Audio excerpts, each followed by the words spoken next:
Dhe do diskutojmë gjërësisht në studio në lidhje me paketën e maleve me Vation Selima, antar i Këshillit Drejtues Shoqatës, restoranteve dhe bujtinave shqiptare. Mirë se erdhët, Vation. Mirë se u gjetë, Lidia.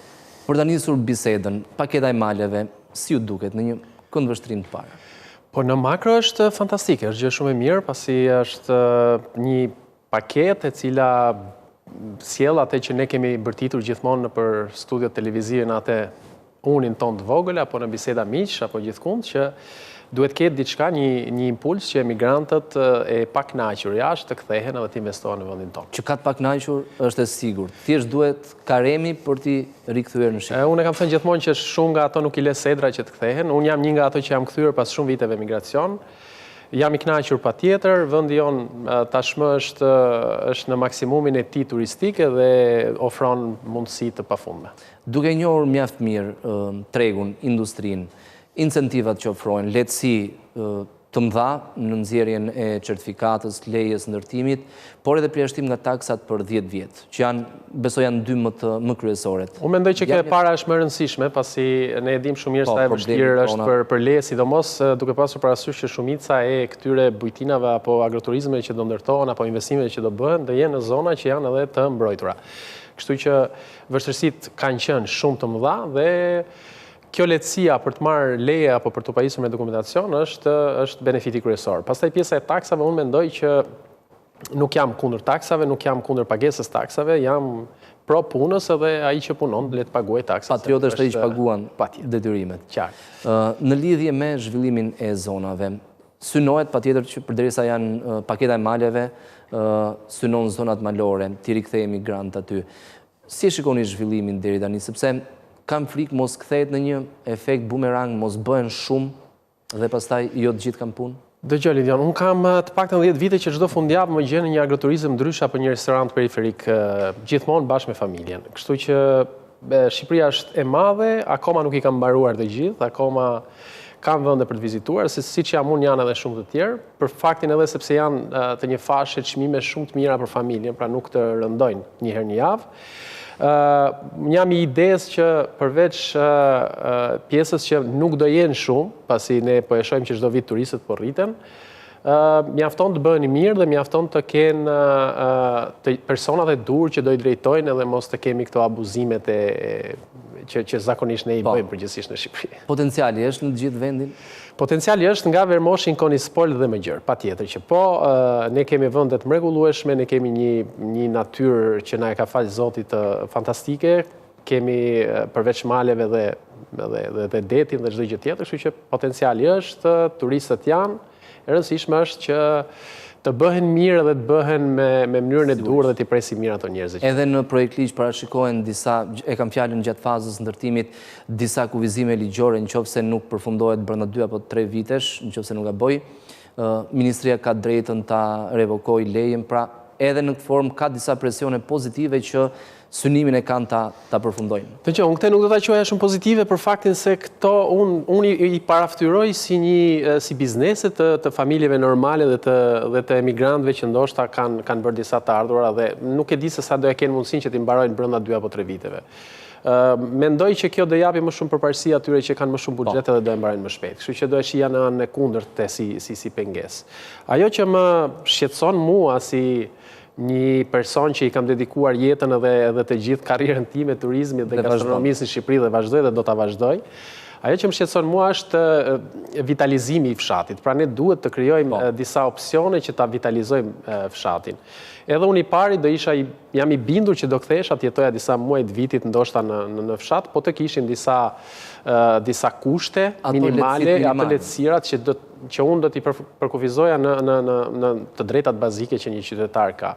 Që do thotë, spitale, rrugë, ujë, një qendër për fëmijët, ndoshta edhe një kamp veror apo edhe dimror, pasi ne kemi biseduar bashkë dhe ti e di që unë vi nga Valbona si origjinë dhe vështirësitë që hasin banorët, sidomos gjatë dimrit, janë të mëdha. Patjetër që rruga nuk bllokohet asnjë periudhë të vitit, por ato që jetojnë aty kanë vështirësi shumë mëdha me shkollimin e fëmijëve, pasi shkolla që është aktualisht në fshat është e vogël dhe e pa konceptueshme që unë të dërgoj fëmijët e mi aty. Pasi I bëjnë mësimet, domethënë një klasës së parë me një klasës së tretë në të njëjtën ambient, gjëra që nuk I konceptojmë dot ne që kemi vite që jetojmë në Tiranë.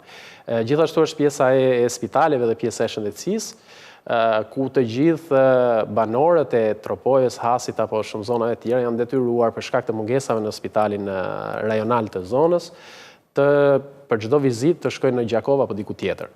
Që unë e shoh pak si problematike përderisa Gjakova nuk është qytet shumë më I madh se sa Tropoja dhe Hasi bashkë, dhe ka një spital në kushte shumë të mira dhe me mjek shumë të mirë. Këto janë ato që unë mendoj që duhet të synojmë më shumë të vitalizojmë fshatrat dhe jo vetëm. Paralelisht me investimet, patjetër që duhen edhe këto. Kryesisht, bujtinat, njësit mikpritëse në vendet malore, kanë karakteristikën që vetë njerëzit, familja që e zotëron atë, edhe shërben aty. Ka nevoj për trajnime në këtë aspekt, për shërbime më cilësore, më të mira, apo turistët I duan shërbimet ashtu si që janë, pavarësisht se mund mos jenë perfekte? Dëgjoj, varet nga struktura. Unë mendoj që ka struktura që unë bëj vetë trajnime, kam bërë në të gjithë Shqipërinë dhe ka struktura që unë I them ti nuk ke nevojë të trajnohesh ndryshe, sepse ti e bën shumë mirë këtë që bën. Pavarësisht se s'është perfekte. Dhe unë mendoj që po ta bënte më mirë dhe në mënyrë më profesionale, ndoshta do humbte klientela, apo ndoshta nuk do ishte autentik ashtu siç është. Ka vende tjera pastaj që janë më të mëdha, që kanë nevojë për stafe. Unë di që shumë nga këto bujtinat malore kanë filluar të marrin edhe staf të jashtëm, që mua më bën çudi, shumë nga ne na bën çudi, por që fatkeqësisht për mungesë stafi ndodh dhe po marrin nga Filipinet apo nga vendet të tjera. Edhe në vendet malore, kur the po marrin nga jashtë, kisha fjalën nga jashtë lokalitetit. Jo, edhe nga jashtë Shqipërisë. Këtë vit unë di 2-3 bujtina të mëdha në Valbon që kanë mbyllur kontratat për të marrë staf nga jashtë Shqipërisë. Kjo mund të jetë avantazh sepse ata patjetër anglisht din, patjetër që shërbimi në nivel është më mirë, por nuk është I zonës. Ajo që më shqetëson mua është kur një turist vjen dhe kërkon të njohë historikun e Luginës, apo të Luginave, apo të Maleve, apo gjërave të tjera. Dhe nga ana historike, nga ana historike, një filipinez nuk mundet që t'ja përçojë atë emocionin që një banor vendas ka. Kështu që kjo është një minus. Pastaj pjesa e shërbimeve patjetër që ato vinë të kualifikuar, vinë me disa filtra që janë më mirë për zonën. Shërbimin më mirë e bëjnë gjithsesi.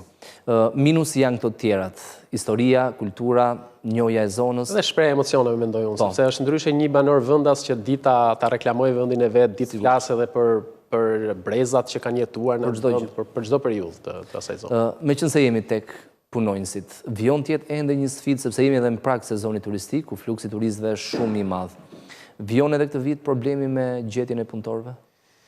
Dëgjoj, unë kam thënë një ditë që ne jemi bërë si merkato futbollit. Domethënë, kush paguan më shumë? Kush paguan më shumë merr punonjës, apo shpeshherë krijohet një far tradhëtish të vogla brenda nesh, brenda sektorit, për shkak edhe të kërkesës madhe dhe ofertës vogël. Kjo ka quar edhe një rritje të pagave, që nuk është gjë e keqe, pavarësisht unë tani në kuadrin e sipërmarrësit nuk më pëlqen shumë, por deri dje unë kam qenë punëmarrës dhe jam I kënaqur që janë ngritur pagat. Problemi është kur nuk kemi stabilitet dhe nuk ka një formulë se si kjo marrëdhënie punëmarrës punëdhënës të jetë stabile dhe të jetë në një kohë të gjatë. Pasi ligji I punës, çdo gjë tjetër nuk është se e mbron punëdhënësin. Domthonë në të gjitha rastet jemi si ato divorcet bashkull femër që gjithmonë zonja fiton çdo gjë. Dhe si mund ta zgjidhim? Është zgjidhja importi I punonjësve?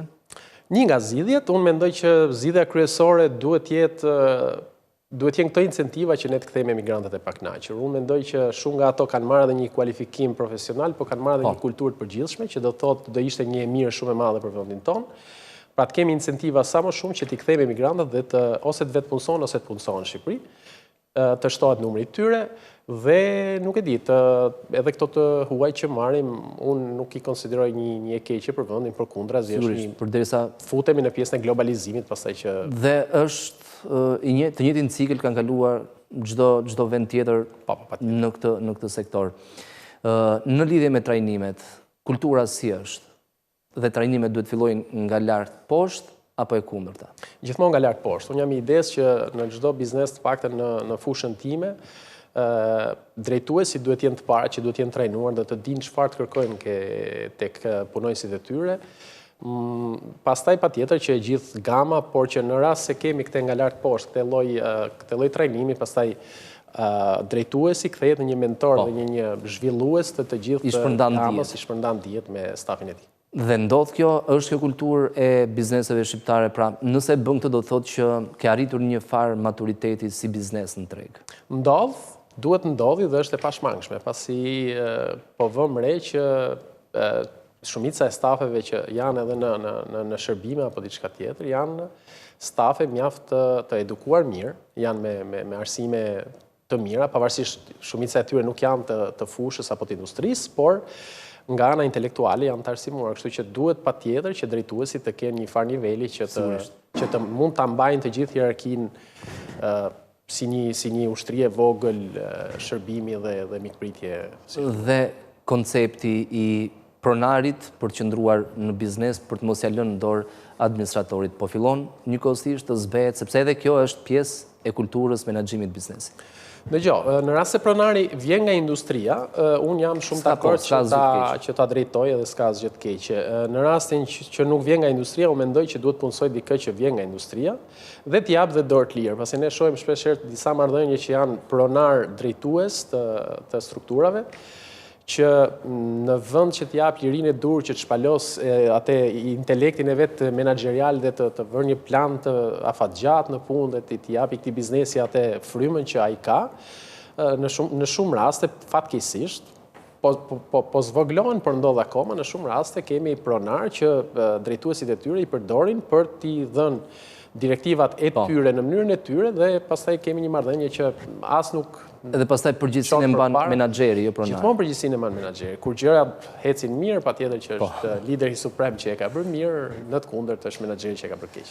Në lidhje sërish me paketën e maleve, por edhe ndikimin që ka infrastrukturë, patjetër infrastruktura e përgjithshme në turizëm ka ndikim, por në zonat malore duhet ruajtur një farë stabiliteti, një farë kujdesi më i madh, sepse zonat mund shkatërrohen nëse aty mbi popullohen, fal një rrugë shumë të mirë të bërë për t'i çuar njerëzit aty. Dëgjoj, unë patjetër që jam i idesë që duhet ketë kontrolle të vazhdueshme. Lutem vetëm pak mikrofonin, pak më sepse. Duhet ketë kontrolle të vazhdueshme edhe për këto ndërtimet që do bëhen, duhet të jenë në mënyrë rigoroze, duhet të zbatojnë atë biodiversitetin e zonës dhe çdo gjë tjetër, duhet punohet me materiale që nuk ndikojnë qoftë për syrin, qoftë për degradimin e natyrës në long term, në kohë të gjatë.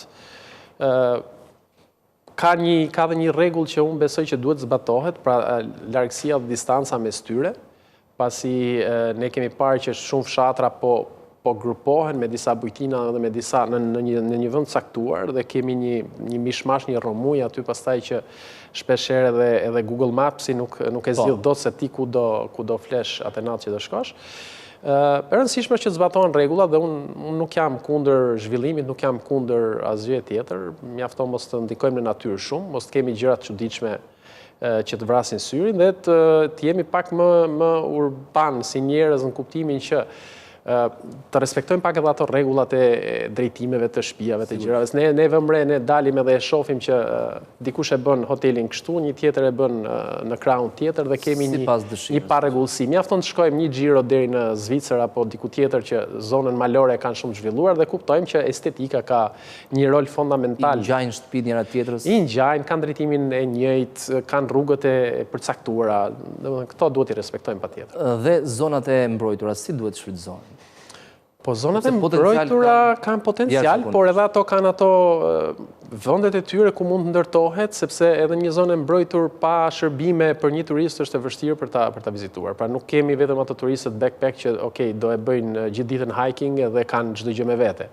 Unë jam idesë që edhe këto zona duhet të kenë pit stopet e tyre, duhet të kenë restorantet e tyre, baret e tyre dhe çdo gjë tjetër dhe hotelet patjetër. Por mjafton që mos ndikojnë, siç thash, as në florën, as në faunën, as në asgjë tjetër të këtyre zonave. Të zhvillohet, por mos ta dëmtojmë. Të zhvillohet me kuadër ligjor dhe me çdo gjë që i përshtat. Ndërkohë në lidhje me këto 3 apo 4 muaj të turizmit dimëror, fluksi si ka qenë? Kam shtypjen në Tiranë dhe në Shqipëri, sepse Tirana është tregues i të gjithë Shqipërisë. Cili do vizitor kalon herë nga Tirana, pastaj shkon në vendet e tjera. Jemi të frekuentuar? Mendoj që po, kemi qenë mirë, unë di që edhe për vitin e ri si vjetë zonat malore kanë pasur goxha turist, që do të thotë një interes edhe për pjesën e sezonit të ullët që ne e quajmë për Shqipërinë në masivitetin e turistëve.